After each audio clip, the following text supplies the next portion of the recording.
This story is brought to your ears by all our fantastic supporters on Patreon.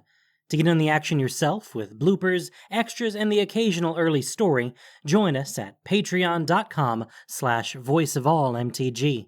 We'd like to thank our newest patrons, Bradley Rose and Andrew Carmadell, for already donating.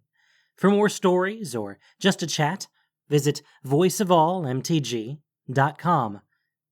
And now, Voice of All presents Ruric Thar, a story of Ravnica by Jennifer Clark Wilkes.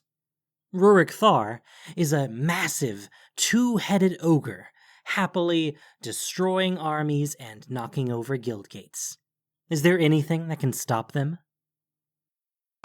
Why do guards always look so surprised when we bash them? I think they expect a bribe. Ruric swatted away a volley of flaming arrows with a ham fist. You said this would be easy. No, you did. You always say they're easy. Thar grunted with effort as he heaved over a charging chariot. Well, these guys must not have heard, because they're fighting really hard. Really? I didn't notice.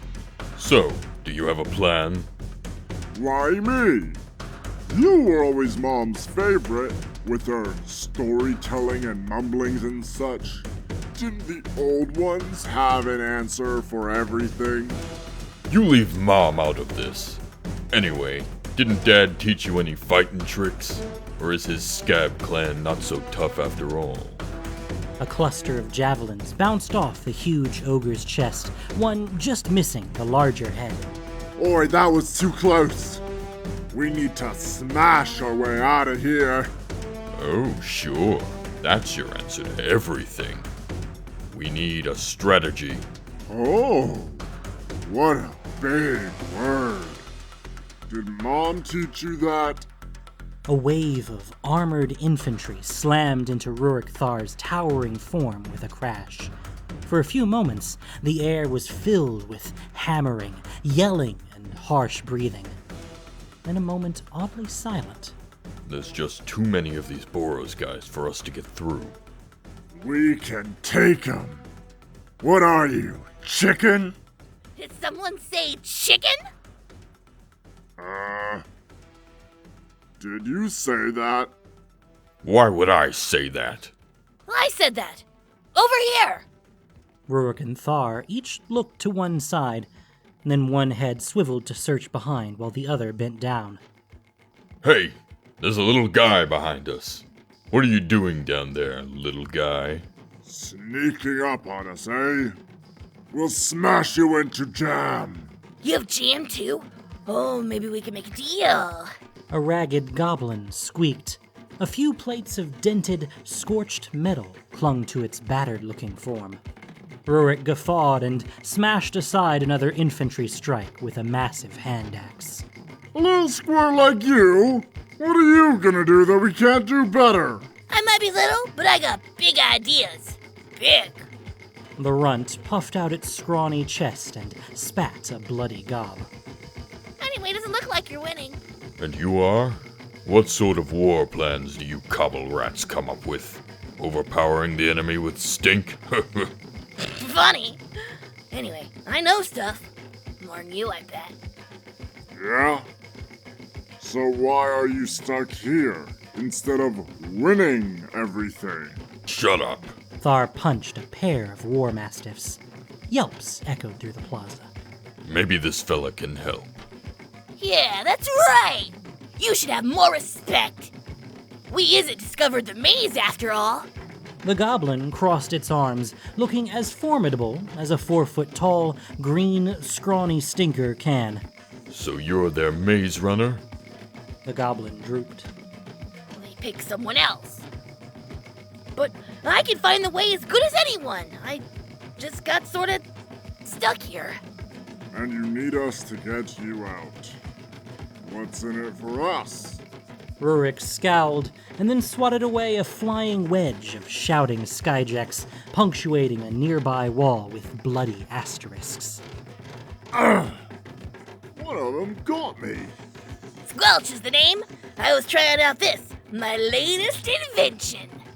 The goblin jabbed a thumb at one of the larger metal slabs, which clattered to the cobbles and rocked there gently. And it worked too! I just had a little trouble with the landing. So, how's that supposed to help us? Thar curled a lip. The expression was difficult to discern in his gnarled, scarred face. Oh, brother! What's that thing they're wheeling up now? Ruric jerked his huge head toward the Boros lines. Oh, boulders. It's a ballista. About a what now? A war machine. Throws big spears.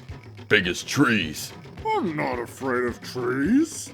Well, these trees bite. We gotta stop that thing before it stops us. I got just the ticket for that, big fellas. I help you out, you help me out. What do you say? Do we have a deal? Oh, sure. We'll be ever so grateful. When you save our hide. You gotta do me a favor in return. Anything I ask, whatever I want. And a chicken. No, 2! Okay? Yeah. Go ahead and work that powerful goblin magic. The little Izzet spat on one palm and rubbed its skinny hands together. Just watch me. Squelch dashed between the ogre's tree trunk legs and under the shields of the approaching battalion of soldiers who were intent on Ruric Thar. Scrambling up a crumbling wall, Squelch hurled itself onto the back of an armored war beast. Then the goblin pulled a metal spike from an unseen pocket and jammed it into the top of the creature's head before jumping away. Sparks flew. The war beast staggered, trumpeting, and then turned on its yokemate. More anguished bellows followed, along with cracking wood and the screech of iron-bound rims on steel. Human soldiers scattered as the crazed behemoths broke free of their traces, stamped past, and disappeared down the alleys. The massive engine of war began to topple with a strange grace, slowly falling onto its side. Several wheels turned slowly, squeaking. Moments passed. Then the entire contraption exploded in a whoosh of flame. How'd that happen? Who cares? Let's go! The ogre's huge bulk lumbered toward the guild gate across the plaza, trampling over the flaming wreckage and the armored bodies sprawled across the paving stones. Where'd that little guy go, anyway? Ruric swiveled his gaze about until his tusks bounced off the back of Thar's skull. Right here! The goblin hopped from behind up on the ogre's shoulders between the two heads and grabbed Rurik's tusk for support. Told you I could fix it. Hey! Let go! Ruric shook himself violently. The goblin squeaked, but held on tight. We had a deal! You promised! Yeah, we did. And you held up your end.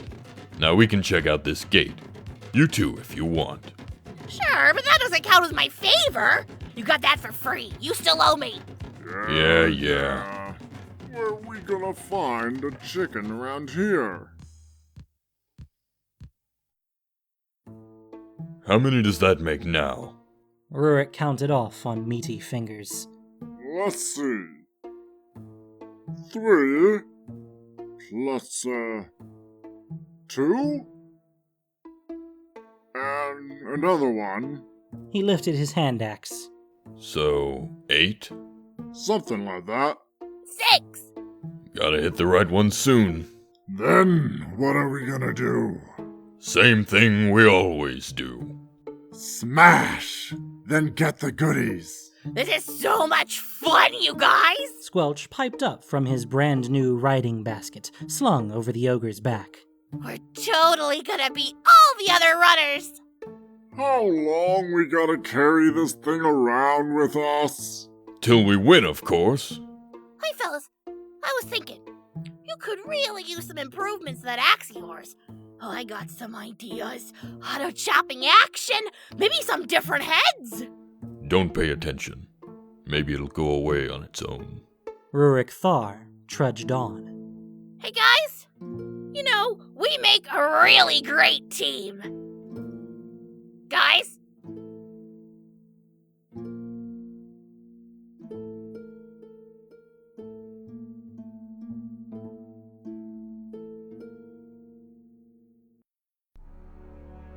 Thank you for listening to this production of Voice of All.